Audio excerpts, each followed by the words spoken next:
Hello friends, my name is Deepmala and welcome to my channel. Friends, आज की हमारी जो वीडियो है उसमें हम फिर से कंप्यूटर के जो PYQ हैं आर ओ के वो हम देखने वाले हैं। ठीक है, बिना देरी किए हुए स्टार्ट करते हैं।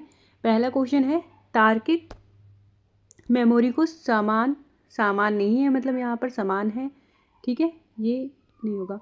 समान आकार के खंडों में विभाजित करने को क्या कहा जाता है?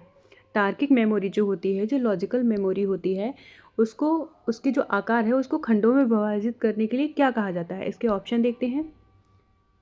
फ्रेम्स फ्रेम्स कहा जाता है, या सेगमेंट्स कहा जाता है, पैकेट्स कहा जाता है, या पेजेस कहा जाता है। तो फ्रेंड्स, इसका आंसर होगा पेजेस। ठीक है, इसका आंसर क्या होगा? पेजेस। एक बार क्वेश्चन देख लेते हैं फिर से। तार्किक मेमोरी को समान आकार के खंडों में, मतलब एक जैसे उसमें विभाजित करने को क्या कहा जाता है? उसको कहा जाता है पेजेस। ठीक है, क्या कहा जाता है? आंसर क्या है? पेजेस। ठीक है, पेजिंग मेमोरी जो होती है वो मैनेजमेंट में लॉजिकल मेमोरी को फिक्स्ड साइज ब्लॉक्स में डिवाइड करती है।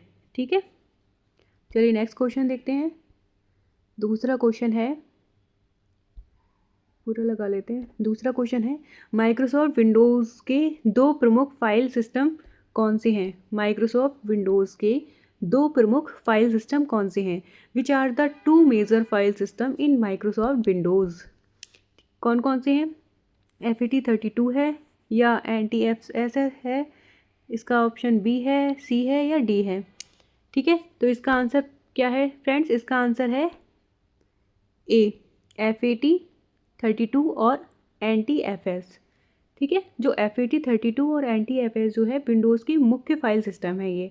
ठीक है, जो स्टोरेज को मैनेज करते हैं। चलिए नेक्स्ट क्वेश्चन देखते हैं। नेक्स्ट क्वेश्चन है, निम्नलिखित में से कौन सा यंत्र अनेक संगणकों को एक LAN से जोड़ता है? ये लैन है, मैंने इसकी फुल फॉर्म भी बताई है आपको, लैन। निम्नलिखित में से कौन सा यंत्र अनेक संगणकों को एक लैन में जोड़ता है? ठीक है, which of the following device join multiple computers together within one LAN? ठीक है, चलिए इसके ऑप्शंस देखते हैं। ऑप्शंस इसके हैं, किससे जोड़ता है?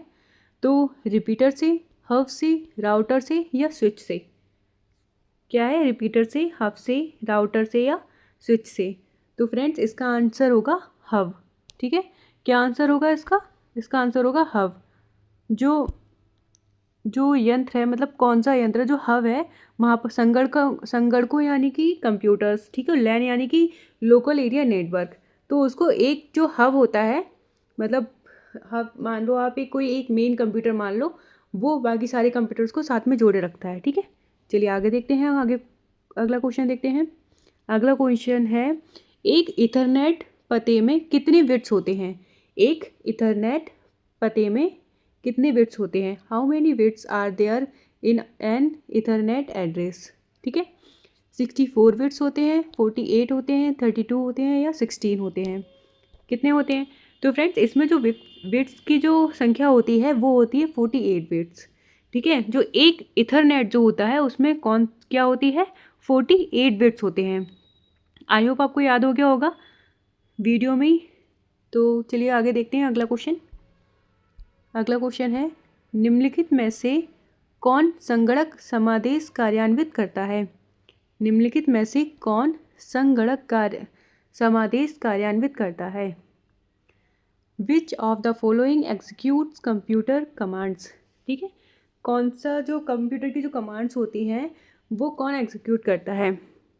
अर्थमेटिक यूनिट करता है, लॉजिक यूनिट करता है, या कंट्रोल यूनिट करता है, या दोनों अर्थमेटिक यूनिट और लॉजिक यूनिट करते हैं? इसका आंसर बताइए। मैं कोशिश करती हूँ कि आपको जो आंसर्स हैं इसके वो वीडियो में या थोड़ा अच्छे से समझ में आ जाएं और आपको याद भी हो जाएं। ठीक है, तो इसके क्या है, इसमें क्वेश्चन है, which of the following executes computer commands? ठीक है, कंप्यूटर की जो कमांड्स होती हैं उसको कौन एग्जीक्यूट करता है? अर्थमेटिक यूनिट करता है, लॉजिक यूनिट करता है, कंट्रोल यूनिट करता है, या फिर बोथ करते हैं? ठीक है, तो इसका आंसर होगा लॉजिक यूनिट। सॉरी गलत बोल दिया मैंने, इसका आंसर होगा कंट्रोल यूनिट। ठीक है, इसका आंसर क्या होगा? इसका आंसर होगा कंट्रोल यूनिट। कंट्रोल यूनिट जो होता है वो CPU का एक हिस्सा होता है जो कमांड्स को इंस्ट्रक्ट और एग्जीक्यूट करता है। ठीक है, जो कंट्रोल यूनिट होता है यही मेन चीज़ होती है सीपीयू में, एक हिस्सा होता है उसका जो कमांड्स को इंस्ट्रक्ट और एग्जीक्यूट करता है। चलिए नेक्स्ट फ्रेंड्स, नेक्स्ट क्वेश्चन है हमारा, कौन सा प्रोटोकॉल विभिन्न होस्ट के बीच ईमेल सुविधा प्रदान करता है? विच protocol provides email facility among different host? ठीक है, ऑप्शंस देखते हैं, SMTP, FTP और ये है टेलनेट या SNMP। ठीक है, तो इसका आंसर होगा, जो ये कौन करता है, ये करता है SMTP। कौन करता है? SMTP करता है। ठीक है, SMTP की फुल फॉर्म क्या है मैंने आपको बताई है शॉर्ट फॉर्म में, शॉर्ट वीडियोस में बताई है। अगर आपको RO में आने वाली जो शॉर्ट फॉर्म्स होती हैं, इसकी फुल फॉर्म्स होती है कंप्यूटर से रिलेटेड जो भी, अगर आप वो देखना चाहते हैं तो आप मेरी शॉर्ट वीडियोस के माध्यम से देख सकते हैं। ठीक है, मैं उसमें आपको 2 फुल फॉर्म्स बताती हूँ और एक पूछते भी हूँ, तो आप उसको देख लीजिएगा। ठीक है, मैं कमेंट बॉक्स में उसको पिन कर दूँगी या डिस्क्रिप्शन में लिंक दे दूँगी आपको। ठीक है, तो इसकी फुल फॉर्म क्या होगी SMTP की? Simple mail transfer protocol. ठीक है, ईमेल को अलग अलग होस्ट के बीच ट्रांसफ़र करता है ये। ठीक है, चलिए नेक्स्ट क्वेश्चन देखते हैं। अगला क्वेश्चन है हमारा, निम्नलिखित में से सबसे तेज़ संचार चैनल कौन सा है? निम्नलिखित में से सबसे तेज़ संचार चैनल कौन सा है? रेडियो वेव है, माइक्रोवेव है, ऑप्टिकल फाइबर है या सभी लगभग एक ही गति पर कार्य करते हैं? तो इसका आंसर क्या होगा? निम्नलिखित में से सबसे तेज़ संचार चैनल कौन सा है? सबसे तेज़ कौन सा है? Optical fibre. सबसे तेज़ कौन सा है? Optical fibre. ठीक है, जो ऑप्टिकल फाइबर जो होती है लाइट के माध्यम से डेटा ट्रांसमिट करता है, जो सबसे तेज़ है। ठीक है, जो ऑप्टिकल फाइबर क्या करता है? लाइट के माध्यम से डेटा ट्रांसमिट करता है, जो सबसे तेज़ होता है। आई होप आपको समझ में आ गया। चलिए नेक्स्ट क्वेश्चन देखते हैं।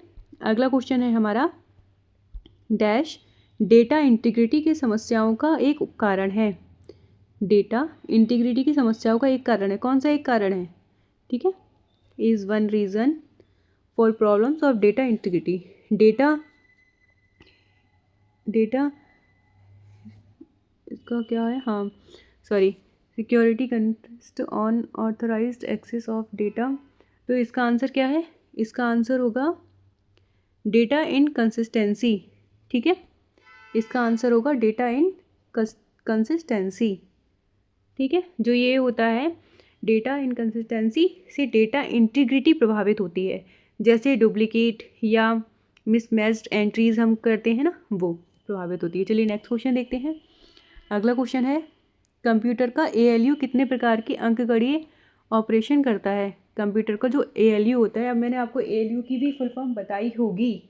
ठीक है, पहले भी आई है, मैंने क्वेश्चंस करवाए हैं उसमें भी बताई है मैंने। ALU की फुल फॉर्म क्या होती है? ALU की फुल फॉर्म होती है अर्थमेटिक लॉजिकल यूनिट। क्या होती है ALU की full form? Arithmetic logical unit. ठीक है, चलिए इसमें क्या पूछा है, कंप्यूटर का ALU कितने प्रकार के अंकगणितीय ऑपरेशन करता है? 4 करता है, 2 करता है, 5 करता है या 8 करता है? तो इसका आंसर क्या है? कितने करता है? 8 करता है। ठीक है, ALU अर्थमेटिक जो होता है वो 8 बेसिक अर्थमेटिक ऑपरेशंस करता है, जैसे ऐड करना, सब्सट्रैक्ट करना आदि। समझ गए ना आप ये क्या ALU? जैसे गुणा भाग जो होती है ना, ऐड करना, प्लस करना, सब्सट्रैक्ट करना, माइनस करना, ये सब चीज़ें होती हैं। ये टोटल कितनी हो जाती हैं? 8। ठीक है, 8 करता है। चलिए नेक्स्ट क्वेश्चन देखते हैं और हमारा लास्ट क्वेश्चन है ये, एक सामान्य नेटवर्क में सबसे महत्वपूर्ण शक्तिशाली कंप्यूटर क्या है? एक सामान्य नेटवर्क में सबसे महत्वपूर्ण शक्तिशाली कंप्यूटर क्या है? Is the most important powerful computer in a typical network. ठीक है, डेस्कटॉप है, नेटवर्क क्लाइंट है, नेटवर्क सर्वर है या नेटवर्क स्टेशन है? फ्रेंड्स, इसका आंसर क्या होगा? मैंने एक क्वेश्चन में आपको समझाया था शायद, हाँ सेम क्वेश्चन नहीं था लेकिन आंसर था सर्वर। ठीक है, इसका आंसर है नेटवर्क सर्वर।